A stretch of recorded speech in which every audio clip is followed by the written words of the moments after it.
Hello, Chattanooga. Here's a quick look at today's top stories. First of all, East Tennessee hospitals are seeing a dramatic rise in drug-dependent babies. East Tennessee Children's Hospital treated 33 infants for drug dependence in 2008. Officials expect that number to skyrocket to 320 this year.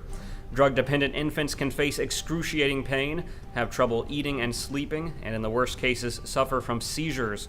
And nurses place mittens on their hands because the babies constantly scratch their faces. Tennessee is one of the top states in the nation for drug abuse. In most of these cases, mothers abused prescription painkillers or anti-anxiety medicines while pregnant. An estimated 1,200 drug-dependent babies were born in Tennessee in the last 2 years on record. And now Tennessee is fighting back. Healthcare facilities are now required to report every instance of a baby born dependent on drugs. For now, the preferred way to treat drug-dependent babies is by giving them doses of morphine and gradually weaning them off over a period of either days or weeks. That kind of care can cost an extra $55,000 per newborn. And for now, there's little research showing how these babies might be affected in the long term. Next up, apartment rents in downtown Chattanooga have risen up to 30% in the past few years. One apartment complex downtown that listed rents at $850 a month last summer now charges $1,000 monthly. Rents around UTC have especially jumped over the past year. About a dozen apartment buildings in that area changed hands, including 5 that were sold twice in nearly 12 months. And while nearly a half dozen more apartment buildings are under construction or in the works downtown, demand is expected to remain strong, and rents don't look like they'll be coming down anytime soon. Across the state line, a 68-year-old Chatsworth man who put a bullet through a dog when it stepped on his lawn has been jailed.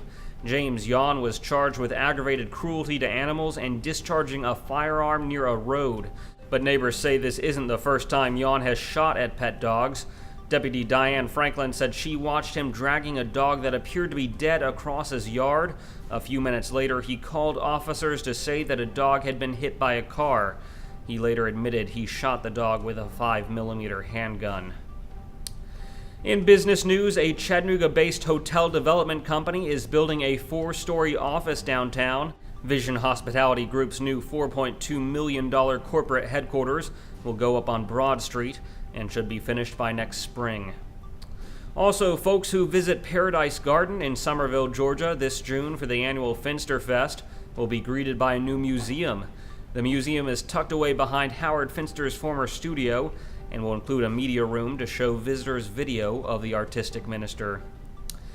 Finally, the producers of Iron Man 3 could not have made a less appropriate choice when they depicted slow internet speeds in Chattanooga.